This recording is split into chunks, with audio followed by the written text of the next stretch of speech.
Hello. तो आज हम लेकर आए हैं विज्ञान यानी कि साइंस से कुछ ऐसे महत्वपूर्ण खास प्रश्न जो कि हर कंपटीशन की तैयारी के लिए इम्पॉर्टेंट है। तो चलिए हम पहला प्रश्न ले लेते हैं। ध्वनि की गति सबसे अधिक किस माध्यम में होती है? तुम्हारा प्रश्न क्या है? ध्वनि की गति सबसे अधिक किस माध्यम में होती है? तो किस माध्यम में होती है? ठोस में। दूसरा प्रश्न है, न्यूटन का तीसरा नियम क्या कहता है? न्यूटन का तीसरा नियम क्या कहता है? प्रत्येक क्रिया के बराबर व विपरीत दिशा में प्रतिक्रिया होती है। इस तीसरे नियम का यह कहता है। प्रश्न नंबर 3, विद्युत प्रतिरोध की एसआई इकाई क्या है? क्या है? एसआई इकाई है ओम। तो ये ओम का चिन्ह है। ठीक है, चलिए अगला प्रश्न हमारा है, प्रकाश वर्ष किसे मापने की इकाई है? तो प्रकाश वर्ष दूरी मापने की इकाई है। चलिए नेक्स्ट क्वेश्चन पर चलते हैं। अगला प्रश्न हमारा है नंबर 5, मानव के शरीर में ध्वनि तरंगों को संतुलित करने का कार्य कौन करता है? क्या है? मानव शरीर में ध्वनि तरंगों को संतुलित करने का कार्य कौन करता है? कौन करता है? कान। अगला प्रश्न है, पानी का रासायनिक सूत्र क्या है? पानी का रासायनिक सूत्र क्या है? H2O। मिट्टी के तेल में जली रुई क्यों नहीं बुझती? मिट्टी के तेल में जली रुई क्यों नहीं बुझती? है ना, क्योंकि मिट्टी का तेल जलने के लिए, क्योंकि मिट्टी का तेल, प्रश्न क्या है? मिट्टी के तेल में जली रुई क्यों नहीं बुझती? क्योंकि मिट्टी का तेल जलने के लिए आवश्यक ऑक्सीजन उपलब्ध कराता है। क्या कराता है? आवश्यक ऑक्सीजन उपलब्ध कराता है। सोना और चांदी मिश्र धातु को क्या कहते हैं? तो इसका सही आंसर क्या है? Electrum. Clear? I hope you कि आपको ये क्वेश्चन अच्छे से समझ में आ रहे होंगे। तो नेक्स्ट पर चलते हैं। अगला प्रश्न हमारा है, पीतल किस धातु का मिश्रण है? तो तांबा और जस्ता। किस गैस को मुस्कान गैस कहा जाता है?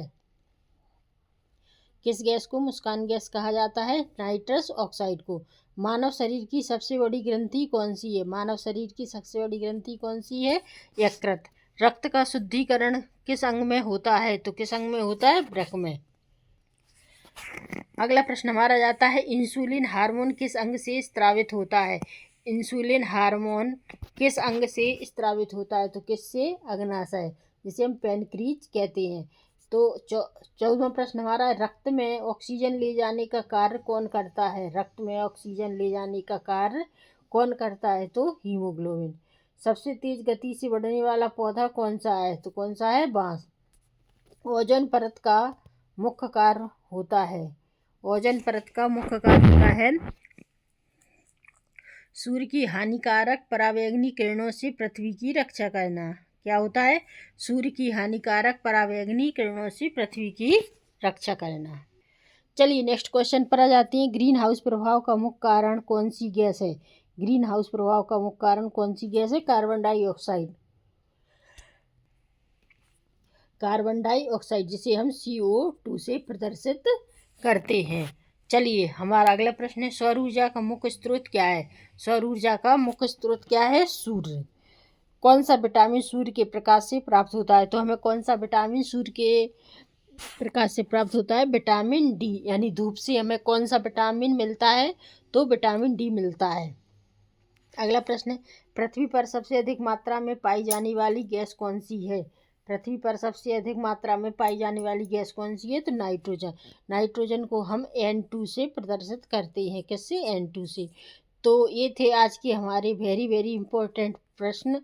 तो आई होप कि आपको ये क्वेश्चन अच्छे से समझ में आ गए होंगे। अगर वीडियो पसंद आई है तो एक लाइक कीजिए, शेयर कीजिए, और ऐसी अच्छी इन्फॉर्मेशन वीडियो पाने के लिए हमारे चैनल को सब्सक्राइब कीजिए। हर परीक्षाओं से जुड़ी हुई वीडियो हम लाते हैं और लाते रहेंगे। तो आप सभी लोग जो भी कंपटीशन की तैयारी यानी परीक्षा की तैयारी कर रहे हैं, सभी स्टूडेंट के लिए महत्वपूर्ण है। आप चाहे किसी की भी एग्ज़ाम्स दे रहे हो। तो चलिए नेक्स्ट वीडियो में हम आपसे फिर मिलेंगे। तब तक के लिए नमस्कार, जय हिंद।